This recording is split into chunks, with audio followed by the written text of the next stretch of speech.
안녕하세요. 엑셀 작업하실 때요. 그 원하는 데이터 범위 딱 선택하는 거. 그것 때문에 좀 고생한 경험 다들 좀 있으시죠? 네, 맞아요. 막 드래그 하다가 잘못 선택하고, 다시 하고. 그쵸. 네, 수식 다시 보고. 그런데 이제 마이크로소프트 코파일럿이 여러분 마음까지는 아니더라도 적어도 최근 작업 내용은 좀 읽을 수 있게 됐다고 합니다. 아, 그래요? 네, 저희가 살펴본 그 니오인 기사나 관련 문서를 보니까요. 엑셀 코파일럿의 상황 인식 능력, 이게 엄청 좋아졌대요. 오, 오늘 저희는 이 업데이트가 그냥 뭐 광고 문구가 아니라 진짜 여러분 작업 방식에 어떤 의미가 있는지 한번 깊이 파헤쳐 보겠습니다. 네. 그 이전 코파일럿은요, 사용자가 분석할 셀이나 테이블을 좀 명확하게 딱 지정을 해줘야만 했었거든요. 네네. 근데 사실 실제 엑셀 작업이라는 게 여러 시트 왔다 갔다 하고 표도 여러 개고 훨씬 복잡하잖아요. 그쵸. 정신없죠. 이번 업데이트는 바로 이런 현실적인 복잡성을 AI가 조금 더 잘 이해하도록 만드는 데 초점을 맞춘 것 같아요. 그럼 가장 큰 변화는 이제 뭐 특정 데이터를 일일이 선택하지 않고도 예를 들어서 방금 보던 데이터 분석 좀 해줘. 라던가 아니면 뭐 오른쪽 위에 있는 표 그거 요약해줘. 이런 식으로 약간 좀 자연스럽게 말해도 알아듣는다는 거군요. 그렇습니다. 기술적으로는 이제 사용자의 최근 활동 있잖아요. 그걸 나타내는 셀 신호라는 거. 셀 신호요? 네, 뭐 예를 들면 최근에 편집했거나 선택한 셀, 뭐 심지어 커서 위치 같은 그런 정보들이요.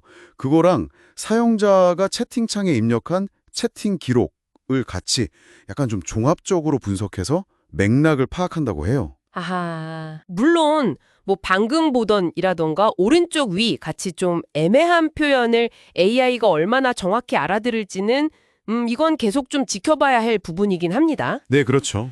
그래도 사용자의 의도를 좀 더 넓게 파악하려는 시도인 거고요. 여기에 이제 데이터 범위 지원이라는 것도 추가돼서 앞으로 더 넓은 맥락을 이해할 수 있는 그런 잠재력을 갖췄다고 볼 수 있습니다. 흥미롭네요.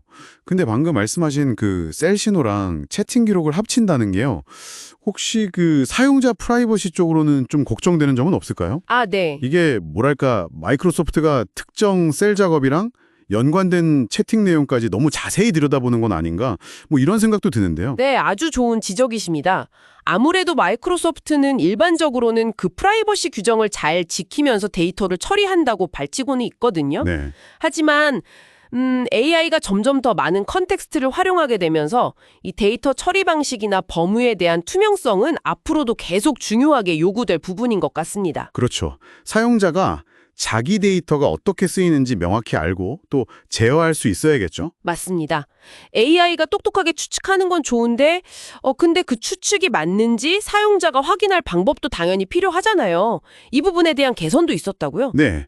바로 그 점 때문에 시각적 강조 기능이 추가된 겁니다. 이게 뭐냐면 코파일럿이 답변을 만들 때 어떤 데이터를 참고했는지 그 데이터 범위를 이렇게 눈에 보이게 표시를 해주는 거죠. 아, 시각적으로? 네.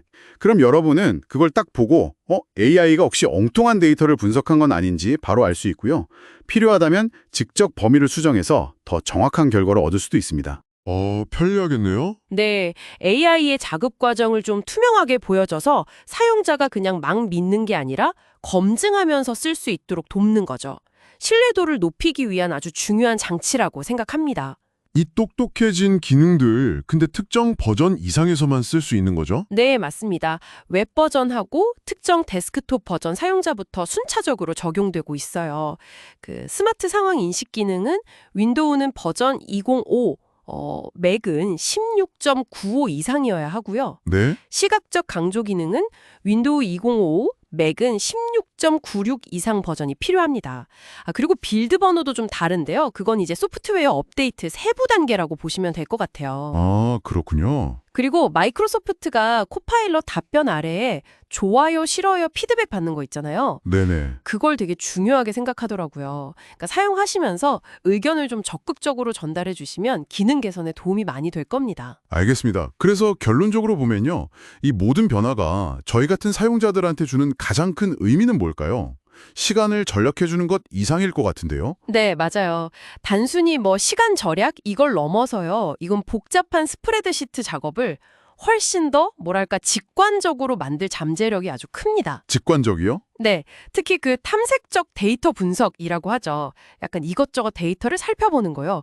그거의 진입 장벽을 크게 낮출 수 있을 것 같아요. 아, 이전에는 좀 복잡한 수식이나 기능을 잘 몰라서 시도하기 어려웠던 분석 같은 거 있잖아요.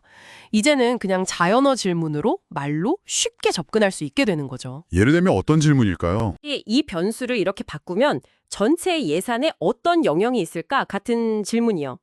이런 걸 더 자유롭게 던지면서 예전에는 놓쳤을지도 모르는 어떤 새로운 인사이트를 발견할 기회가 더 많아질 수 있다는 겁니다. 와, 예를 들어서 여러 시트에 막 흩어져 있는 분기별 예산 데이터가 있는데 거기서 딱 특정 부서 실적하고 예측 차이만 뽑아줘. 이렇게 말로 시킬 수 있다면 야, 이건 정말 게임 체인저가 될 수도 있겠는데요? 그렇죠. 그 번거로운 클릭이나 수식 입력 대신에요. 정확합니다. 물론 이게 완벽하게 작동하기까지는 시간이 좀 걸리겠지만 지향하는 방향은 분명 그쪽입니다. 네, 정리하면 엑셀 코파일럿은 이제 사용자의 의도를 더 넓게 읽어내는 스마트 상황 인식, 그리고 그 근거를 투명하게 보여주는 시각적 강조 기능으로 무장을 했네요. 네. 데이터랑 훨씬 자연스럽게 대화할 수 있는 길을 열었다. 이렇게 볼 수 있겠군요. 네, 맞습니다. 여기서 근데 한 걸음 더 나아가서 생각해 볼 질문이 하나 있어요. 어떤 걸까요?